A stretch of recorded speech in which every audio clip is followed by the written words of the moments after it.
बात बात में किसी न किसी को गधे या खच्चर जरूर बोल देते होंगे, लेकिन क्या आपको पता है खच्चर के पास ऐसी काबिलियत होती है जो गधे के पास भी नहीं होती है। दलदल जिसमें कोई गिर गया तो डूबना तय है। ऐसे ही रेत के दलदल में गधा डूब सकता है, लेकिन खच्चर कभी नहीं डूब सकता है। तो आज के बाद किसी को खच्चर कहने से पहले इनकी काबिलियत के बारे में जरूर सोच लेना। यदि आप भारत में रहते होंगे तो आप समोसा, नमक पारा जैसी तली भुनी चीजें जरूर खाई होंगी।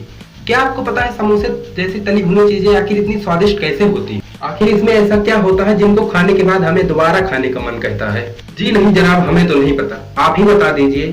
तो सुनिए जनाब, समोसा, नमक पारा जैसी तली भुनी चीजें और भी स्वादिष्ट बना देता है एक छोटा सा अजवाइन। क्योंकि इसमें भी एक फैक्ट है, क्योंकि अजवाइन को खाने से हमारी इतनी कैलोरी खर्च होती है जितनी की अजवाइन में भी नहीं होती है। शायद अजवाइन ही एकमात्र कारण है जिसकी वजह से नमक पारा, समोसा जैसी तली भुनी चीजें इतनी स्वादिष्ट लगती हैं। यदि आप घर में रहते हैं तो आपका एक खतरनाक कीड़े से जरूर सामना हुआ होगा। ये इतना नटखट होता है कि हमें चकमा देकर कहीं न कहीं जरूर भाग जाता है। कहीं बिल में घुस जाता है तो कहीं किसी कोयले में घुस जाता है। इसका नाम है कॉकरोच, जिससे हजारों बीमारियां उत्पन्न होती हैं। हमारे देश में टैलेंट की कमी नहीं है, इसलिए कॉकरोच के पास भी एक टैलेंट होता है। यदि गुस्से में आकर कहीं आप इसका सर काट लिए तो फिर भी यह कमबख्त कुछ दिन तक जिंदा रह जाएगा। और कॉकरोच ही एकमात्र ऐसा जानवर है जो बिना सर के कुछ दिन जिंदा रह सकता है। इसलिए आप कभी कॉकरोच मिले तो उसे छोड़ना मत, क्योंकि यह हमारे लिए बहुत खतरनाक हो सकता है। सर्दी का मौसम जब भी आता है तो यह जुकाम बुखार जरूर लाता है, जिसके कारण हम छींकने लगते हैं। आप छींकते समय एक बात जरूर नोटिस किए होंगे कि आप जब भी छींकते हैं तो आपकी आंखें हमेशा बंद हो जाती है। आखिर ऐसा क्यों होता है? ऐसा इसलिए होता है क्योंकि आंख खोलकर छींकना नामुमकिन है, और कभी ट्राई भी मत करिएगा। तभी तो मैं सोचता था आखिर छींक आते समय हमारी आंखें क्यों बंद हो जाती? खेल कूद तो सबको पसंद होता है, चाहे वह जानवर हो या इंसान, लेकिन बहुत से ऐसे भी जानवर हैं जो जिंदगी में कभी नहीं कूदे। क्या आपको पता है दुनिया में एक ऐसा भी जानवर है जिसने अपनी जिंदगी में कभी छलांग नहीं लगाई, कभी उसने कूदा ही नहीं? इस जानवर का नाम है हाथी। इस धरती पे हाथी ही एकमात्र ऐसा जानवर है जो कभी नहीं कूद सकता। वैसे हाथी जैसे विशाल पशु को कूदने की जरूरत ही क्या है?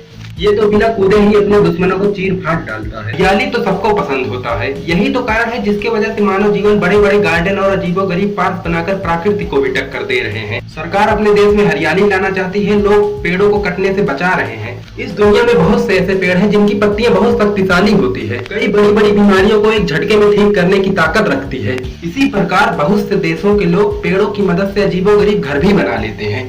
इससे पता चलता है पेड़ हमारे जीवन में कितना महत्वपूर्ण है।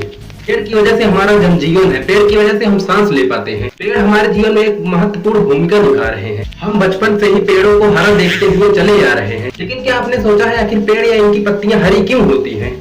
पेड़ों की पत्तियां हरी इसलिए होती हैं क्योंकि पेड़ों की पत्तियां अपना भोजन बनाने के लिए सूर्य के प्रकाश का उपयोग करती हैं। इसमें इनकी पत्तियां एक अहम भूमिका निभाती हैं। पत्तियों में एक हरा वर्णक होता है जिसे हम क्लोरोफिल कहते हैं, और इसी के कारण पत्तियां हरी होती हैं। यदि पत्तियों में क्लोरोफिल न हो तो पत्तियों का कारण कैसा होगा? यह मेरा आपसे सवाल है। आप अपने जिंदगी में नारियल बहुत खाए होंगे, लेकिन क्या आपको पता है नारियल के अंदर पानी क्यों होता है?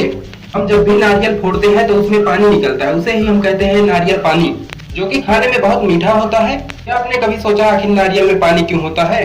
नारियल में पानी इसलिए होता है क्योंकि नारियल जब बड़ा होता है तो उसके शुरुआती दौर में इंडोस्पर्म इसी जल में घुला होता है। जब नारियल धीरे धीरे विकसित होता जाता है तब जल सूखता जाता है और इंडोस्पर्म की आंतरिक दीवार पर जमा हो जाता है। यही एकमात्र कारण है जिसके वजह से नारियल में पानी होता है। ऐसे ही अजीबोगरीब सवालों के जवाब चाहिए तो नीचे कमेंट में जरूर पूछना। Thank you. वंदे मातरम।